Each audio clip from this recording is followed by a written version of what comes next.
born in a place called Gulfport, Texas in 1930, the beginning of the Depression. Started in Buda Elementary. That was in the Buda School District. And started in September 1930, Bob and I started in the first grade in Buda Elementary School. Went all the way through school there together. And then I went into the military for a while, and I went back to university down here, which was Southwest Texas at that time. Jean and I married in 1952, and we moved to Kyle in 1954. In fact, Bob and I bought the Kyle News in 1953, and that's how I originally got connected with Kyle. And in 54, I started coaching and teaching in Kyle, and sold the paper to Bob, and got out of the paper business, and coached for several years, and for 6 years, and then in 1960, I became the superintendent of schools in Kyle. And in 67, we consolidated Kyle, Buda, and Wimberley to form the Hayes CISD. And I became superintendent until I retired in 1984. I was born April the 5th, 1930, in an Austin hospital, but my parents lived on the Coyote Ranch in west of Buda, which was about a mile west of where Dahlstrom Middle School is. And my family had come to the Buda area actually one branch of them had come there during Mexico, had bought land there during when it was still part of Mexico, so they'd been there a long time. Just never got enough money to move any further away, I suppose. And so my family's been in the Mountain City area in particular for a long, long time. Grew up in Buda, started the first grade. Some skinny little kid. I was skinny, and there was a skinny little kid I lived in Old Buda, which not many people did, and met Moe in the first grade, and he didn't tell you, he won I think the county championship for storytelling then, and he does still a pretty good job now. We went to high school together, graduated in the top 20 in the class, all of us, and went briefly to Southwest Texas at that time, State Teachers College, and into the Army. Came out, and we had this little business venture together, several ventures together, the Korean War. And then he decided to take a better outlook on life and became a coach and school teacher, and I went on to various businesses, some successful, some highly unsuccessful, and ended back in Kyle and have owned the newspaper off and on for much of the last 55 years. Okay. Well, it was an interesting time. We started school in 1936 in the heart of the Depression. Schools were so much different then. And as we were talking before this meeting, I think basically we got a good education.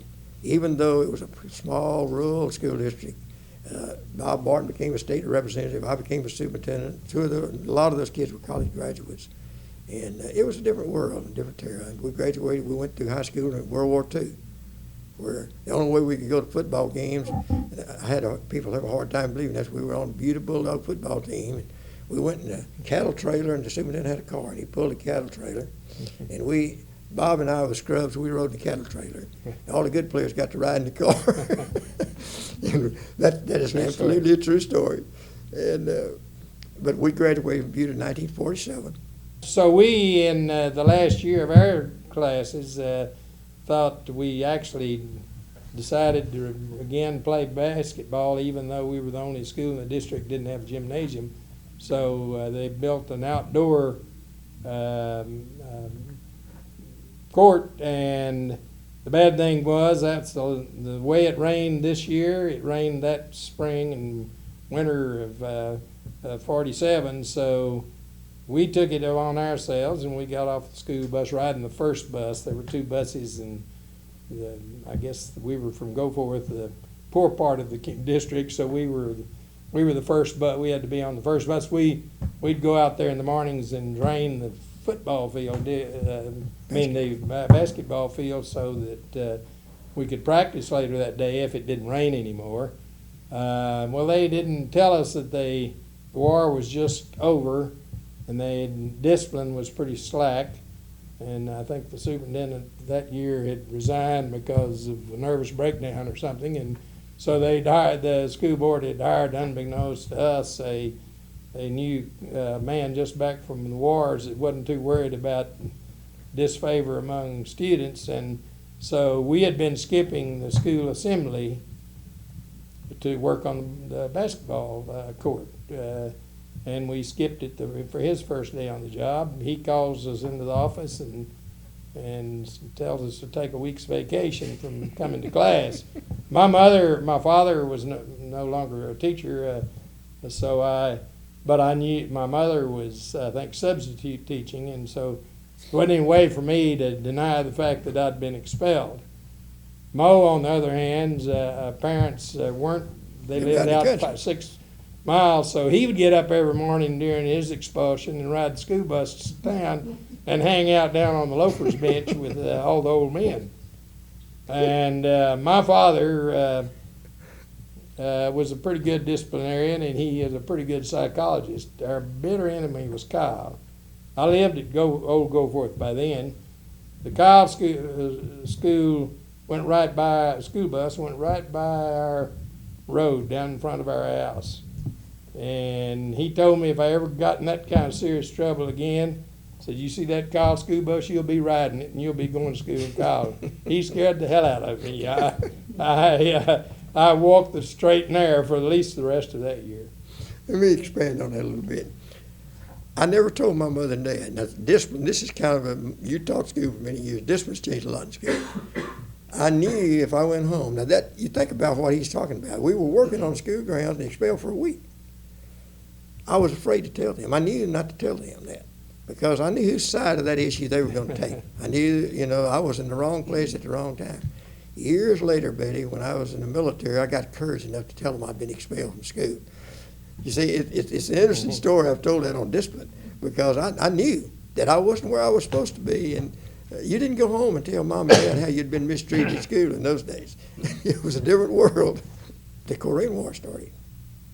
And I remember it was in June of 1950. And I didn't know what it was all about, but we were in reserves together. We had a reserve unit in San Marcos. And they began to tell us that reserve unit was probably going to be recalled active duty because they were recalling reserve units to active duty. And so Bob got the bright idea that we ought to just volunteer to go back in. Well, we volunteered, and they took he and I and one or two more, and the rest of them stayed home. Never left home, never left Kyle and Buda. We went overseas. It's a miracle that we didn't get shot. We were fortunate enough to go to Germany.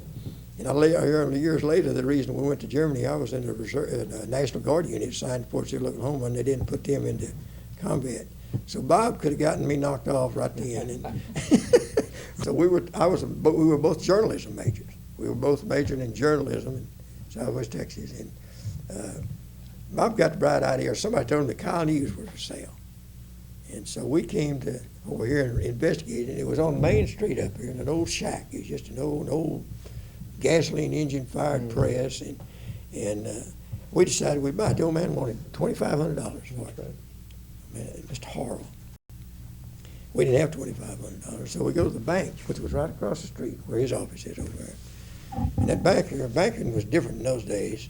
He wasn't interested in making loans. He looked at us, and he wouldn't no more loan us $2,500. So the local businessmen, Charles Young and maybe Cecil Bells, His brother-in-law was. They signed our note, and we bought the Kyle News. And that's really our beginning in Kyle. That's how we came to Kyle. And Bob married a Kyle girl, and then Jean and I later came, and I sold the Kyle News when I went into school minutes to Bob Barton. I sold him my interest in it for a box of cigars.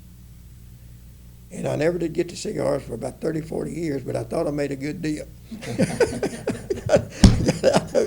I went into the school business. He stayed in it. Yeah. He's made a fortune in it. Oh, yeah.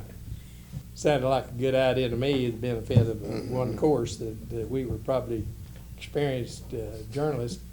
And it did happen through, I don't think, we got even with the banker. The first issue we put out, his son got married, and the same time a man that later, Hispanic, Mexican-American man was getting married here. At that time there was considerable discrimination. We decided we evened the score to there. We put his the Hispanics wedding announcement and story on the front page, and buried the bankers back in the back. So that was gave us some satisfaction. Probably didn't help our business relationship with the bank any. But I'm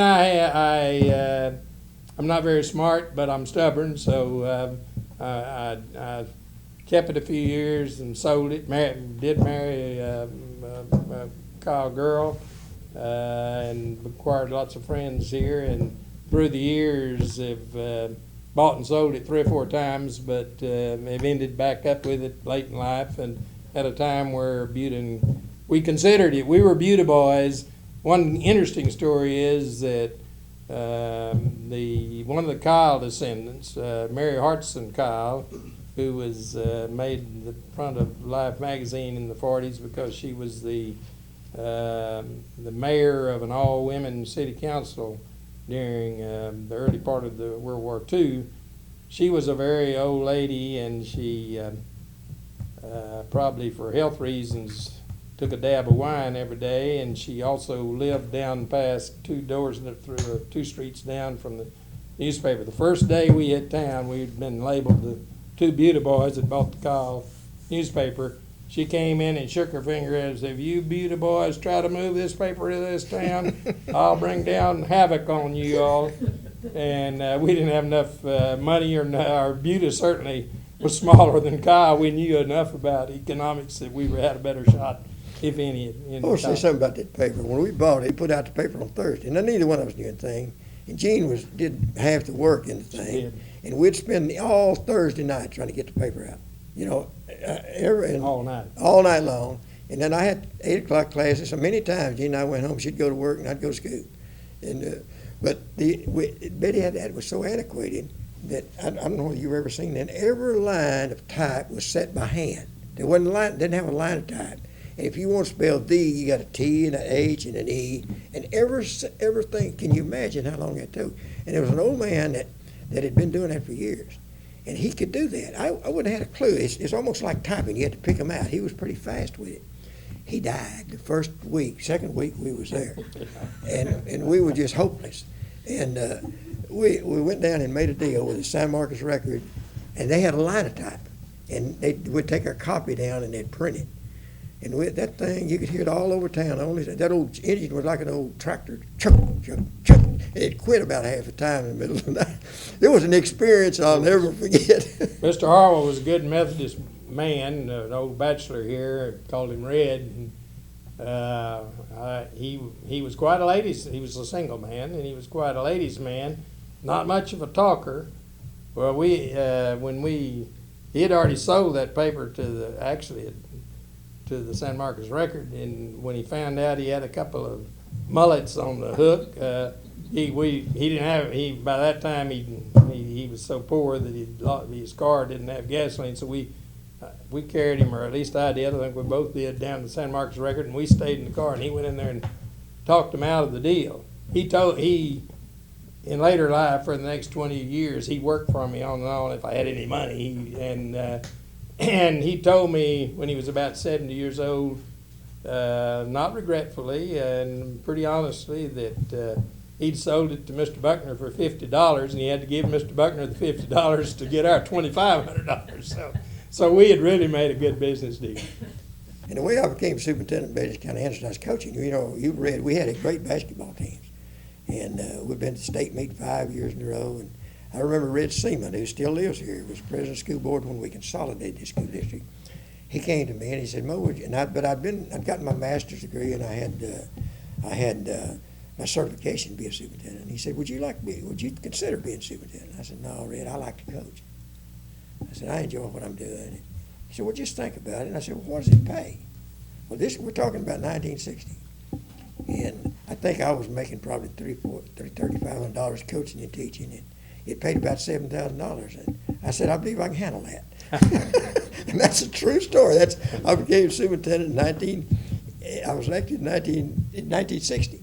And one of the first things I noticed that Kyle did not have a lot of black students. But what they had about 25, and they had been a black school there for years. And they'd closed it, and they were sending them to San Marcos, to Dunbar. down there. And we were paying them tuition to take those students. We were having to transport them down there, and this is not right. We don't have money. It's not right. It's not the right thing to do. It's not right for the kids. It's costing us money. So I talked to the board about it, and they agreed with me. Bob and a lot of townspeople, the only way at that time, Betty, in 1960, legally, the law was that you had a dual school system. It means black and white schools were separate. And you cannot, now, Buda took theirs in, but they didn't vote like we did. They did not have an election. And we had to have a vote to do that. We had to have an election to dissolve what they called the dual school system and integrate those schools. And I've always been real proud of Kyle. I've been proud of that because that election passed about 5-1. There was no opposition, no organized opposition against it.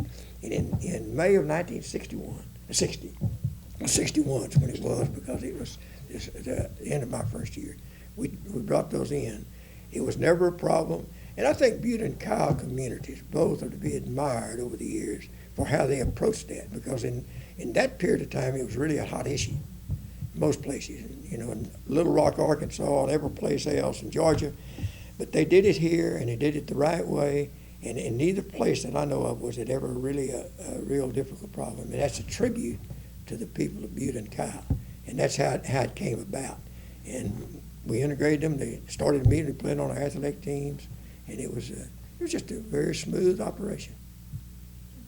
And then, of course, we got lucky. One of the first, when they first integrated, one of the first persons that was integrated was a guy named Poochie Green. He was from an old Kyle African American family who was could run with like lightning, and was on. I guess you were not coaching, but Kimbrough was coaching. Well, here, there were some people that weren't too keen to the idea, but it sure did make it easier to be forward when he ran for several touchdowns. And I went up to Blanco to a football game. I've told it, or Johnson City, told this story lots of times. And Poochie ran for 2 or 3 touchdowns, and at the half I was up getting some popcorn. There was an old mountaineer came up there white. They had a black colony there that was later became many famous football players, but they were not integrated. And this old man, I heard him tell the guys, says, "We got to get us one of those." And they did integrate shortly after, and went on. A couple of them went and played pro football, right? Yes. At the beginning of World War II, I believe there were 32 school districts in Hayes, different school districts in Hayes County. Now there's Wimberley and Dripping Springs, St. Marks and Hayes. There's 4. So you can see that the consolidation of schools has been going on for a long time. Jean has got some interesting records she was talking about that Bob found in the basement of the old courthouse down here, the county school superintendents when they had them. And it's the history of all these schools. And it's amazing. A lot of them came to Kyle, a lot came to Butte over the years, Gulfport, Johnson School, Science all came here, Hemp Hill, all these. And when I became superintendent in Kyle in 1960, there was a beginning, a guy named Preston Conley. He was a real interesting guy. He started trying to make movements towards consolidation. And he worked at it real hard. He really didn't get a lot of, in the early 60s, sometime in the 60s, we had a referendum, Butte and Kyle and Wimberley. And the boards got together with TEA representatives talking about how we could do it, starting in the winter of 66, in the spring of 67. We had big meetings in Kyle, Butte, and Wimberley. And the 3 boards all voted unanimously to call an election. That's the only way you could consolidate was have an election. It had to pass in all 3 school districts, Kyle, Butte, and Wimberley. And in May of 1967, that election was held. And it passed overwhelmingly in all 3 places. I think about 7-1, I think that's about right. And they voted to put these 3 school districts together, and that was how the Hayes School District was formed. Well, I spent 24 years as a school superintendent, and I think that meeting, if I had to write about one meeting, because on the next week, following the election, now it had to pass in all 3 places, but what made that difficult was the fact that the law said that if 2 or more school districts consolidate, the district with the largest scholastic population is the official school board. And this was the really catch in that thing. Because some people in Buda said, how do we know that Kyle will actually do what they said? We had made an agreement ahead of time that if it passed, we would have 4 Kyle board members resign. We would appoint 2 from Buda and 2 from Wimberley. Within 3 minutes, you reorganize that board. I always have thought that that was the catalyst that made this school district a great district. Trust. I remember there were a lot of people in Buda worked hard. My dad was one of them, but Yeah. there were a lot of people, and in Wimberley too, and here, and I'm glad Moe gave tribute to Preston Connolly because he did a lot of hard work in that first time and set some of the things in motion that made it easier for them. And some of the people that voted against it the first time voted for it the second. And some there are people today with different memories from Buda, and some of them are my friends that think that Kyle got the advantage, and a few perhaps from Kyle think Buda. It was actually a great advantage, great progress for everybody. And then we were, things don't last forever. When I was living here, when Wimberley decided they'd grown to the size and didn't like traveling all the way down here, even though someone told them. I remember when they complained about how far it was, said, well, when you came here the first day, didn't you know how long, when you decided to consolidate, why didn't you see what the measurement of the mileage was? For the record, I would just say it's been a great time. Coming to Kyle, Gene and I came to Kyle when I was 24 and Gene was 21. I think that's right. And we never intended to stay in Kyle. I told Gene we'll go up there and I'll get a little experience and we'll move on. And that's 53 years ago, isn't it? And we're still here. We raised our kids here. They went starting in first grade, graduated from high school here. It's been a great place to live. It's not a perfect place. It's got people like me and you in there, so it's not always perfect. But looking back on it, it's been a great experience. And this school district has been it's been my life. Gene and I wrote in that book that we were in this delivery room when this baby was born, was delivered. It's been a part of our life. It's just, we have a special place for it. Well, I feel rewarded too. A lot of it's accidental, but this guy and others had tremendous lot to do with what's happened here. But in last, I probably haven't got over 25 years to live. I'm going to enjoy seeing there's going to be some downside to some of all this growth.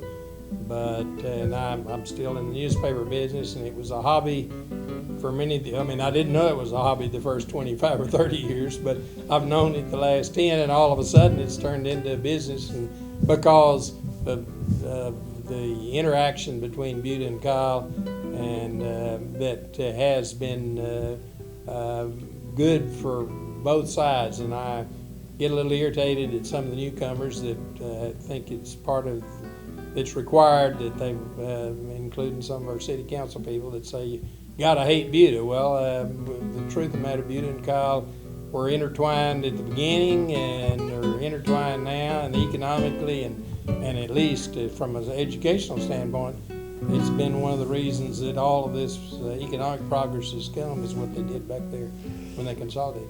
And these communities are real good communities. The reason we stayed here all these years, our life is invested in these 2 communities.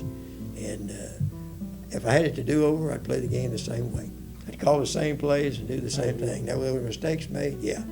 But I think it's been a good ride and enjoyed it.